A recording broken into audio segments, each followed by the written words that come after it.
এসে গেছে আমাদের মেয়ের বিয়ের চিঠি, হাতে আর একদম সময় নেই, প্রস্তুতি একদম শেষ মুহূর্ত। আমার খুব ইচ্ছে ছিল বাবাকে একটা পাঞ্জাবি বানিয়ে দেওয়ার, তাই জন্য আমি এখানে পাঞ্জাবি এঁকে দিচ্ছিলাম, যেটা বিয়ে বাড়িতে বাবা পরবে।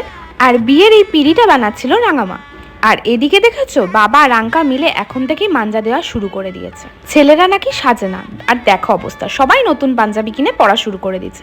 বাবা অবশ্য ওই পাঞ্জাবিটাই পরেছে যেটা আমি তৈরি করছিলাম। পাঞ্জাবিটা কেমন হয়েছে অবশ্যই কমেন্টে জানিও। এরপর তো বিয়ের দিন চলেই এলো। সকাল সকাল আমরা এই সুন্দর রাস্তাটা দিয়ে বিয়ে বাড়িতে পৌঁছালাম। আর এসে দেখছি এখানে বৃদ্ধি শুরু হয়ে গেছে, হলুদ কোটা হচ্ছে। আর এখানে যেহেতু 5 জন এও লাগে, তাই সবাই আমাকেও দলে টেনে নিয়েছে। আজকাল তো সবই থিমের বিয়ে, কিন্তু এ হচ্ছে পুরো একদম গ্রাম বাংলার সাবেকি বিয়ে। অত থিমের আড়ম্বর নেই, কিন্তু বিয়ের সব নিয়মগুলি খুব মজা করে হয়েছে। শুধুমাত্র এই বিয়ের জন্যই সুদূর নর্থ বেঙ্গল থেকে প্রথমে আমরা কলকাতা, তারপর 2 ঘন্টা জার্নি করে এই চাঁদপাড়াতে এসেছি। এখনো তো জল ভরতে যাওয়া, গায়ে হলুদ, কত কি বাকি, সব কিছু এক এক করে পরের পার্টে দেবো।